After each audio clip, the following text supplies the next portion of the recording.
दिल्ली के press club of India में global Midas foundation और जननीति ने एक महत्वपूर्ण प्रेस कॉन्फ्रेंस और सार्वजनिक बहस का आयोजन किया। इस आयोजन में दिल्ली के लोगों के लिए मैनिफेस्टो जारी किया गया, जो दिल्ली की राजनीतिक तस्वीर को बदलने और पंजाब के राजनीतिक भविष्य को सशक्त बनाने का प्रयास है। कार्यक्रम में इंद्रजीत सिंह, अभिषेक, अमन बंदवी और हरमीत सिंह जैसे प्रमुख नेताओं ने भाग लिया। उन्होंने इस मैनिफेस्टो को दिल्ली और पंजाब दोनों के लिए एक नए राजनीतिक दौर की शुरुआत के रूप में पेश किया।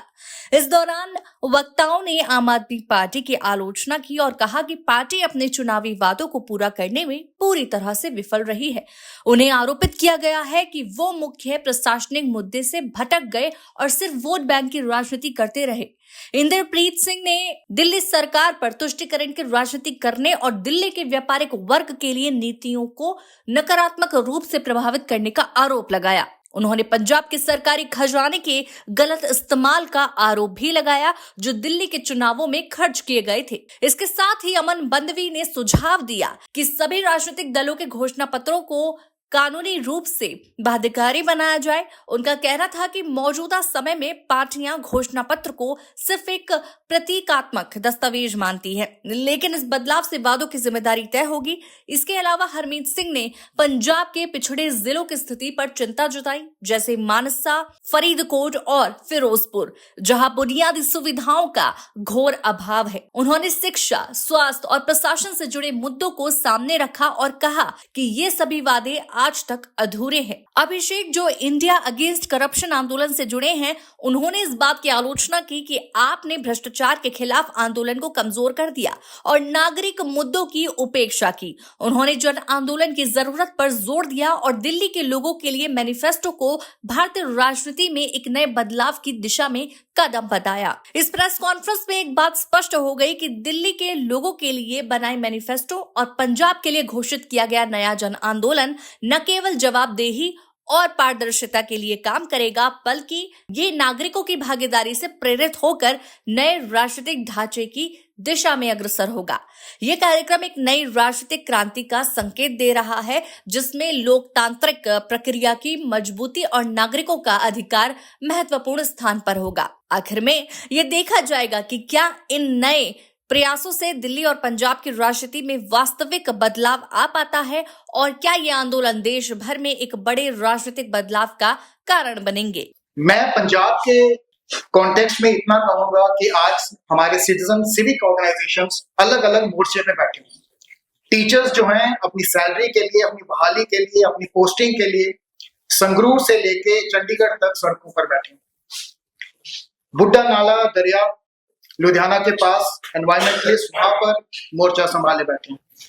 और किसानों के बारे में हम सब बखूबी जानते हैं, वो कब से बैठे हैं और कितना ध्यान सरकार उनकी तरफ दे रही है, ये भी सब जग जाहिर है। अब इससे हमें क्या सीख लेनी चाहिए? हम इसको इस तरह से आज अंडरस्टैंड करते हैं कि जितने भी मोर्चे हैं वो कहीं ना कहीं अपनी आइडियली सोच के साथ आगे चल रहे हैं, कुछ गलत काम नहीं कर रहे हैं, वो सब लोगों की आवाज उठा रहे हैं, जागरूक हो रहे हैं और जागरूक कर रहे हैं। मेरी आज अपील दिल्ली से और पंजाब से सिटीजन से कि आप प्लीज जागरूक हो, अपना राइट टू फ्रेंचाइज एक्सरसाइज करें, अपना वोट अवश्य दें और अपनी आवाज को बुलंद करें। I represent Global Midas Foundation, and we've been working extensively for people in the areas of Punjab and Delhi. And we have come across a lot of problems which Amanji must have mentioned. He's mentioned now, wherein teachers have problems, farmers have problems, even the youth is engrossed in Rajendra Nagar विधानसभा से अपनी nomination file करी, तो मैं सरदार इंद्रप्रीत सिंह, तो हमने वहां से मैंने नॉमिनेशन भरा। साथ ही साथ में जो राजेंद्र नगर है, ये वो सीट है जहाँ से राघव चड्ढा, दुर्गेश पाठक और यहाँ के जो मेयर है वो सारे के सारे उसी एरिया से आते हैं। जब हमने वहां नॉमिनेशन भरा और 5 साल से हमारा ये कैंपेन चल रहा था और जब ये आवाजें बुलंद होने लगी तो 55 से 60% वहां की जो वोटें हैं वो सिख और पंजाबियों की है। किसी भी पार्टी ने जब नॉमिनेशन का टाइम आया, किसी भी सिख और पंजाबी कैंडिडेट को किसी भी पार्टी ने इसमें से उतारा नहीं। वो एक ऐसी सीट है जिस सीट पे 100% बीजेपी को वोट जो है बाइकआउट किया जाता है और उसकी सीटें जाती हैं, वोटें जाती है सिर्फ और पंजाबियों की आम आदमी पार्टी को। साथ ही साथ में जो वहां का पूरा इंडस्ट्रियल एरिया है, वहां पे जो भी कारोबारी है मैक्सिमम सारे राजेंद्र नगर से है, तो वो भी अपने जो लेबर को बोलते हैं वो भी वहीं से वोट डालते हैं। अब जब वहां पे हमारी एक्टिविटी 5 साल से चलती हुई और ये राजेंद्र नगर वाली चीज को हमने जब उठाया बच्चों के साथ जो हुआ, तब वहां से हमें प्रेशर बनाया गया, बाहर हटने के लिए बोला गया और उसके बाद कुछ ऐसी एक्टिविटीज करवाई जी जो आज तक ना हमने कभी सुनी है ना कभी देखी है। उसका नतीजा ये आया कि जिस दिन नॉमिनेशन हुए तो नॉमिनेशन के दिन में सिर्फ 2 उम्मीदवारों की वहां से नॉमिनेशन खारिज करी गई टेक्निकल रीजन में। 95% लोग जो नेशनल काउंसिल के मेंबर होते थे वो पार्टी छोड़ गए।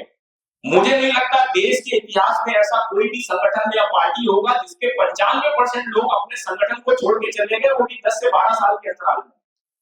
दूसरा, उनकी एग्जीक्यूटिव बनी थी जिसमें 32 मेंबर होते थे, 30 मेंबर होते थे, उनमें से भी ज्यादातर छोड़ के चले गए। फिर इसके बाद जो तीसरा था वो ये था कि हमारा जो बहुत सारे साथी थे इस दौरान उनकी जान गई। ऐसे लोगों की लिस्ट सैकड़ों में है जो आंदोलन से जुड़े थे, उनको कुछ नहीं मिला, वो इस उम्मीद में मर गए कि कुछ अच्छा होगा, लेकिन कुछ अच्छा नहीं हुआ और बुरा हो गया। आम आदमी पार्टी ने पंजाब को भी उसी मॉडल में ले आया है जैसे वो दिल्ली को चलाने की कोशिश कर रहे थे।